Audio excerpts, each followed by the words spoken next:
Game-O-holic here.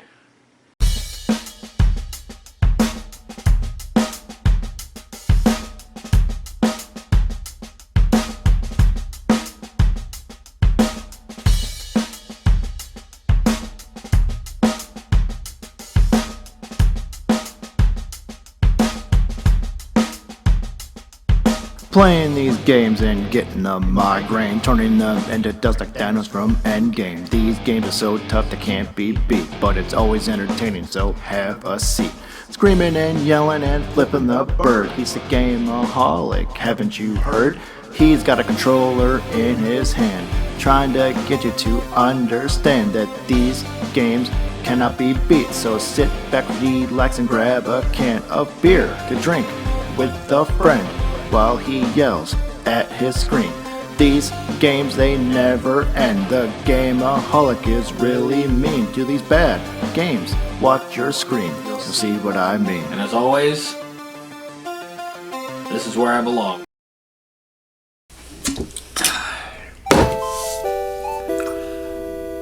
Well, here we go. Thank you, Sai, you fucking ass-smacking, fart-flapping fuckface. Yeah, that's right, I'm talking to you. Once again, here again, for another Top 10 video.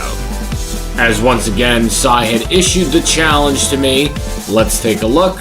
I want to know, what are your top 10 MS-DOS games of all time? And here I am to tell you my personal top 10 MS-DOS games. Now, before we get started, a couple of things. Number one, in the past, I've never really owned the MS-DOS, so this is blatantly going off of hand-picked favorites that I personally have played in the past. I do not own a lot of these, possibly none of them.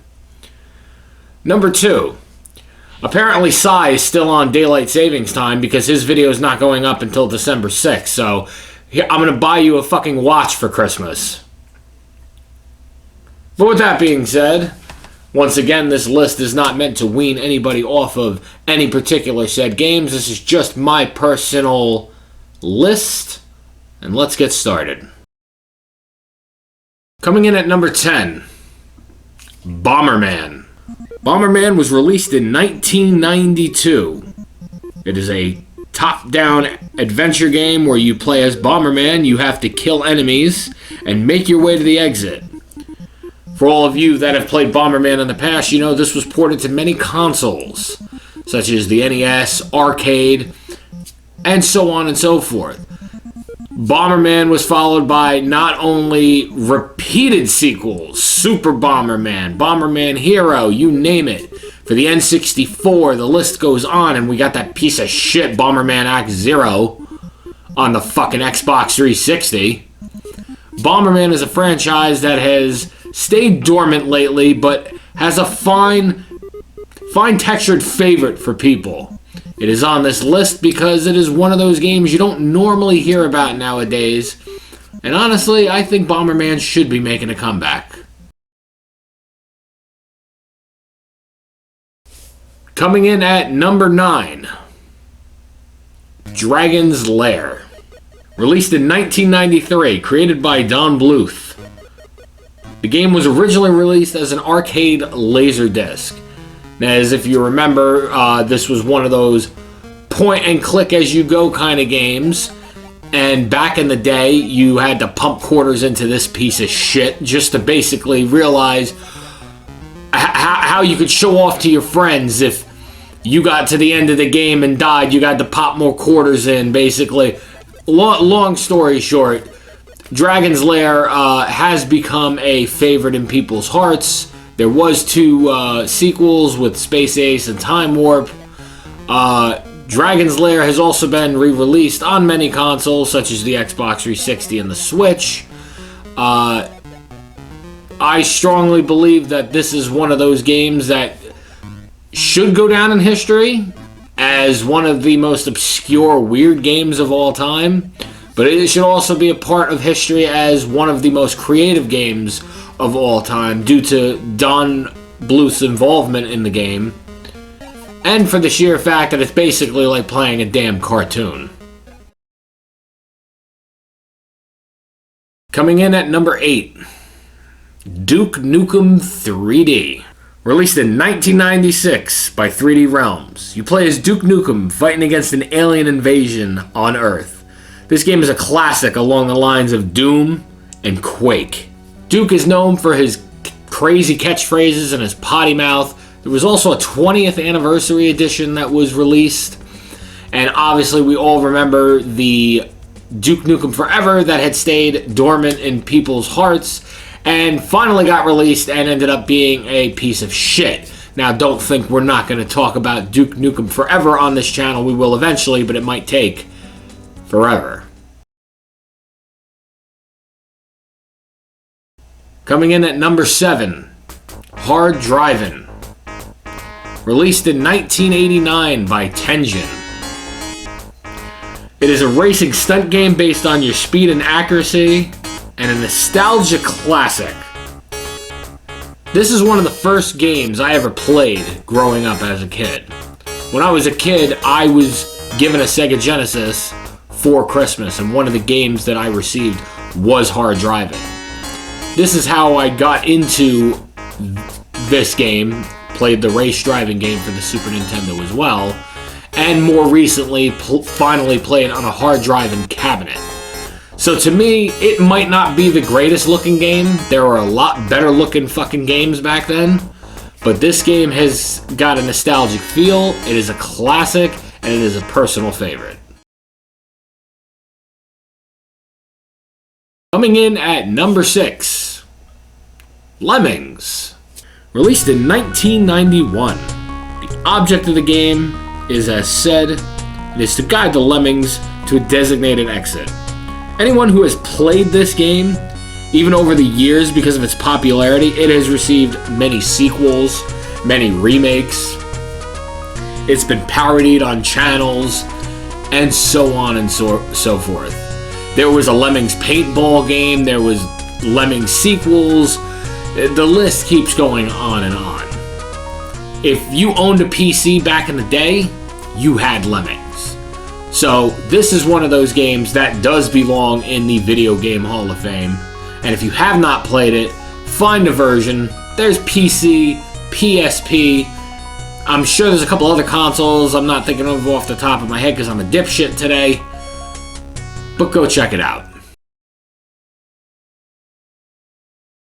Coming in at number 5, Mad Dog McCree. Released in 1990 by American Laser Games. The stranger rides into an unnamed Old West town and is approached by an elderly prospector who appeals to him for help. He then tells the stranger that the mayor and his daughter have been kidnapped by a gang of outlaws led by the notorious Mad Dog McCree. And when the sheriff tried to stop them, they locked him up, threw his ass in jail, didn't give him anything to eat, maybe some bread and water and a foot up his ass. 2 of the gang members appear to silence the prospector, but the stranger then shoots them. The prospector then tells him that One-Eyed Jack holds the keys to the jail and is in the saloon. For the remainder of the game, the exact order of events depends on your decisions. That's right, it's one of those live action, where the fuck do I go, click here, click there kind of fucking games. Now, why do I pick this even on my list to begin with? Because I was very fascinated by the whole live action, live movement sort of games. If you know me, I like games like Lethal Enforcers or Aerosmith's Rock Revolution from back in the day, or Aerosmith's Revolution, whatever the fuck you want to call it. It's crap either way. I liked games like that back in the day. So if you're looking for something to show you like how dated games were back then, I would check this out. Coming in at number 4, I expect you all to laugh at me, point fingers at me, and unsubscribe to my channel immediately for this one. Mario Teaches Typing. Released in 1996 by Interplay. That's right, the same people who made Clay Fighter. Go fuck yourself. This is a notoriously bad educational Mario game, but is on this list because when I was in elementary school, it was the game that taught me how to use a fucking keyboard. That's right. Playing with fucking Mario, walking across the little screen, spelling out words like toilet and shit and dump. The words that I use to you guys today on this channel. That's right. Mario taught me. And that's why it's on this list. It shouldn't be. But I really needed to crunch for this list. Coming in at number 3. A classic for the computers and Sega CD.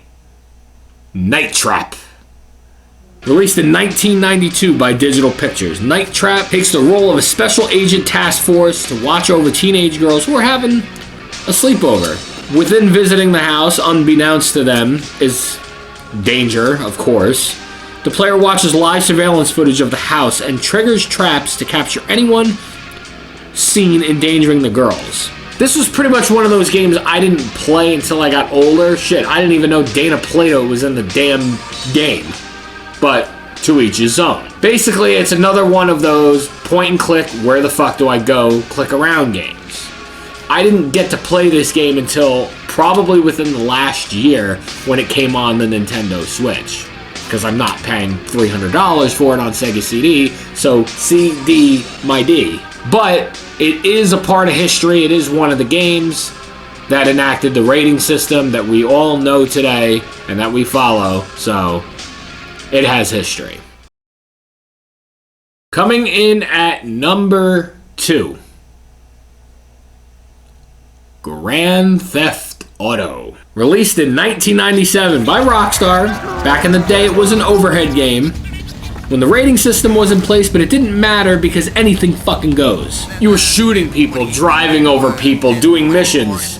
I'm sure everybody remembers that real familiar sound, Frenzy. Driving cars, doing missions. It was basically the anything goes kind of game. And a lot of people to this day, even myself, I do own it on the original PlayStation. I do find myself popping the game in from time to time because shit.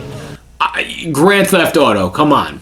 And listen, for anybody else who's out there watching this video and likes to talk about GTA, I'd like to say, listen, as good or as bad as it is, I don't give a shit what people think because I have a strong 20-year history with Grand Theft Auto 3. Go buy the definitive trilogy. Now, you're all probably sitting there tickling your pickle, flicking your nuts, and wondering, what's number 1? Well, initially, this was going to be hard, and I'm not going to be like Psy and sit here and say, well, let's do some honorable mentions. I don't honor anything. I barely honor this friggin' channel because everybody's subscribing to his channel and not a lot of people are subscribing to mine. I'm lucky if I get cookies and cream after this fucking bullshit. So, fuck you.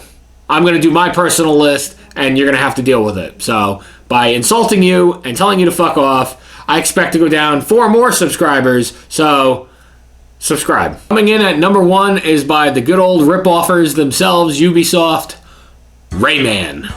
Released in 1996 by Ubisoft, and the planet in which Rayman lives. Our harmonious thanks to the great Patron. However, one day the evil Mr. Dark steals the Patron, causing the Electoons, other tiny beings that maintain harmony on Rayman's planet, to scatter all over the world. You follow that? Rayman is an instant classic and is one of those games that I played for other platforms upon release. I do own it on PlayStation. I did buy all the remasters. I own 2, 3, Legends, everything. I'm sure there's a Rayman flicking your pickle fucking game somewhere out there. I don't know. But to me, it was one of the first adventure games that I grew up on. I think I remember, honest to God, buying this game in CVS for $20. Yeah, that's right. CVS sold games at one point. That's a frightening thought. And once again, I'd like to thank you guys for tuning into Top 10 MS-DOS games. But what I would also like to add into here is, Sai, I heard your challenge for January. And I know and respect that. But I want to throw you a curveball. You hit me with the top 10 most violent games. Okay, well, I'm not going to give you a date. Because obviously you don't know how to tell the dates because, you know, November video is being released in December, so I got a challenge for you. What I want to know, what are your top 10 Japanese RPG games that are not Squaresoft or Square Enix? That's right. I'm bridging the gap. So gap this in between my fingers while it gets stuck in your ear, you shit log. That's number 1. Number 2, we are upon one of my most hated times of the year. Christmas. That's right, Christmas time is coming up. And what I have...